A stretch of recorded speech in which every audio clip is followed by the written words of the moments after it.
AP liquor scam కేసులో ధనుంజయ రెడ్డి, కృష్ణమోహన్ రెడ్డి రెండో రోజు సిట్ ముందు విచారణకు హాజరయ్యారు. లిక్కర్ స్కామ్ కు సంబంధించి ఇరువురిని సిట్ అధికారులు ప్రశ్నించారు. విచారణలో ఇద్దరిని వివిధ రూపాలలో సిట్ ప్రశ్నించింది.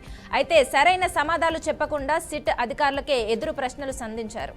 ఎవరో తమ పేర్లు చెప్తే మీరు ఎలా తమను నిందితులుగా చేరుస్తారని నిలదీశారు. తాము కూడా కొన్ని పేర్లు చెప్తే నిందితుల జాబితాలో చేర్చుతారా అని ప్రశ్నించారు. అధికారులుగా మీటింగ్స్ లో పాల్గొంటే తప్ప అని నిలదీశారు. గురువారం 13 గంటల పాటు ఇరువురి విచారణ కొనసాగింది. మద్యం కుంభకోణం కేసులో సిట్ విచారణ కొనసాగుతుంది. ఇప్పటికే ఈ కేసులో ప్రధాన నిందితుడు రాజు కసిరెడ్డి సహా 5గురిని అరెస్ట్ చేశారు.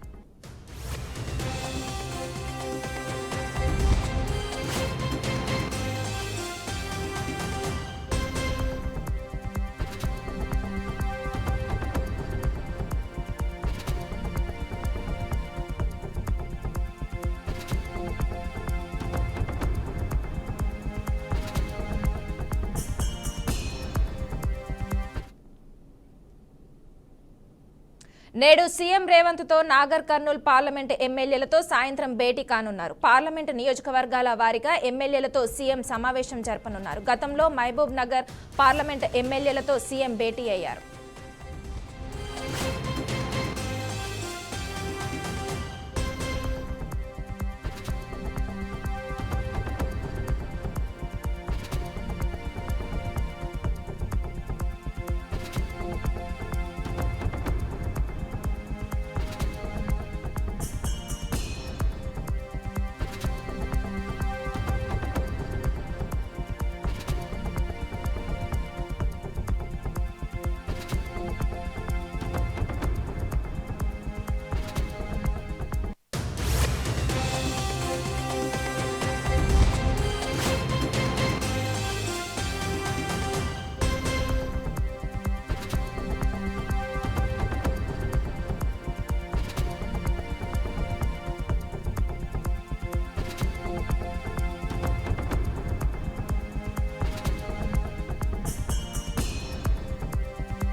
తెలంగాణలో ఎర్రని ఎండలతో ప్రజలకు చెమటలు పడుతున్నాయి. రాష్ట్రంలోని అన్ని జిల్లాల్లో పగటిపూట ఉష్ణోగ్రతలు భారీగా నమోదవుతున్నాయి.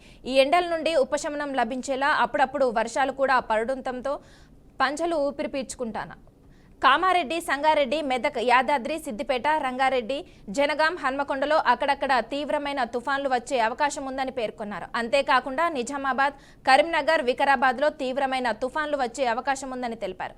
గంటకు 50 కిలోమీటర్ల వేగంతో ఈదురుగాలులతో ఇవాళ రేపు తెలంగాణలో మోస్తరు వానలు కురవనున్నాయి. తెలంగాణలో 18 జిల్లాలకు ఆరెంజ్, 15 జిల్లాలకు ఎల్లో అలర్ట్ జారీ చేశారు.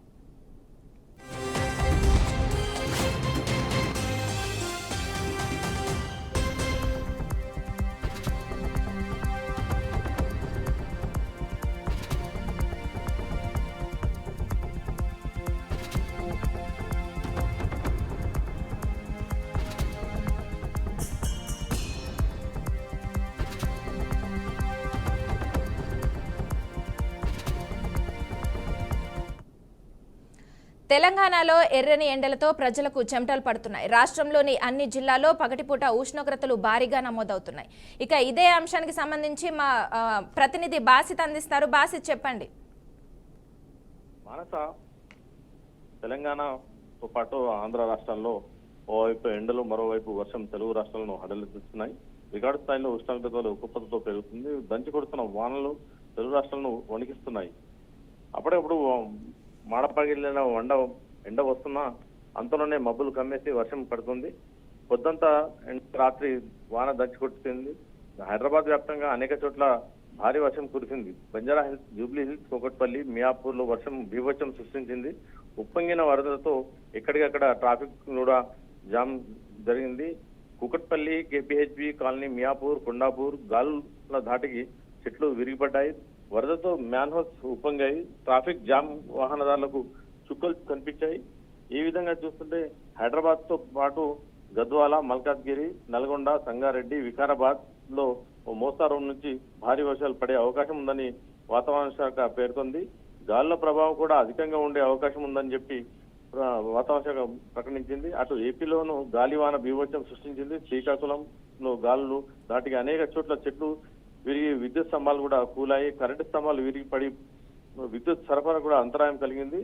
ఏపీలో వడగాలులు తీవ్రమైన పెరుగుతుండటంతో ఏపీ వ్యాప్తంగా 144 ప్రాంతాల్లో 40 డిగ్రీలకు పైగా ఉష్ణోగ్రతలు కూడా నమోదయ్యాయి. మరో 2-3 రోజులు ఇదే పరిస్థితి ఉండే అవకాశం ఉందని వాతావరణ శాఖ తెలపడంతో రాయలసీమ జిల్లాలోని చెదురుముదురుగా పిడుగులతో కూడిన తేలికపాటి వర్షం, మోస్తారు వర్షాలు, మిగిలిన జిల్లాల్లో తేలికపాటి వర్షాలు కురిసే అవకాశం ఉందని చెప్పి వాతావరణ శాఖ తెలిపింది.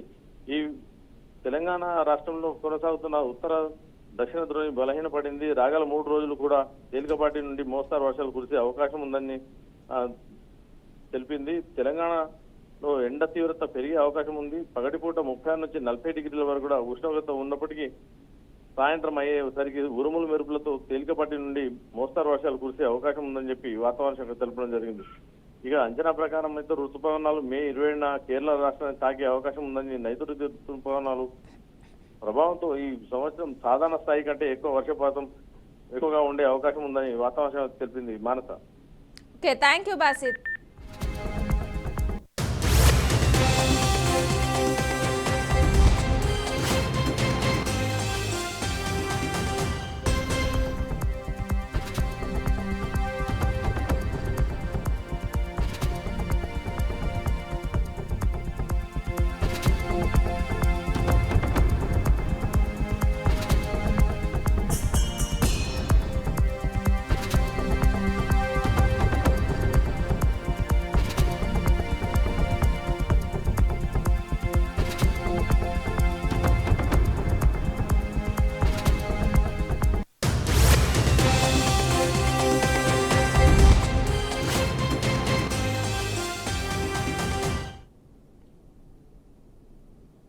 రక్షణ శాఖ మంత్రి రాజ్నాథ్ సింగ్ ఇవాళ కచ్లో పర్యటించనున్నారు. భుజ్ వైమానిక దళ స్టేషన్కు రాజ్నాథ్ సింగ్ వెళ్లనున్నారు.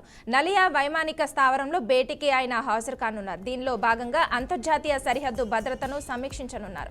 ఆపరేషన్ సింధూర్ యుద్ధ వీరులకు రాజ్నాథ్ సింగ్ అభినందించారు. అనంతరం రాజ్నాథ్ మీడియాతో మాట్లాడుతూ సైనికుల ధైర్య సాహసాలు గర్వకారణం. ఉగ్రవాదం అంతానికి ఎంత దూరమైనా ఎక్కడికైనా వెళ్తాం. ఉగ్రవాదం పైనే కాదు, పీఓకే పైన మన యుద్ధం ఆగదు. పాకిస్తాన్ అణ్వాయుధాల బ్లాక్మెయిల్ కు భయపడం. ఎలాంటి పరిస్థితులనైనా మన సైన్యం ఎదుర్కోగలదు అంటూ ప్రశంసలు కురిపించారు.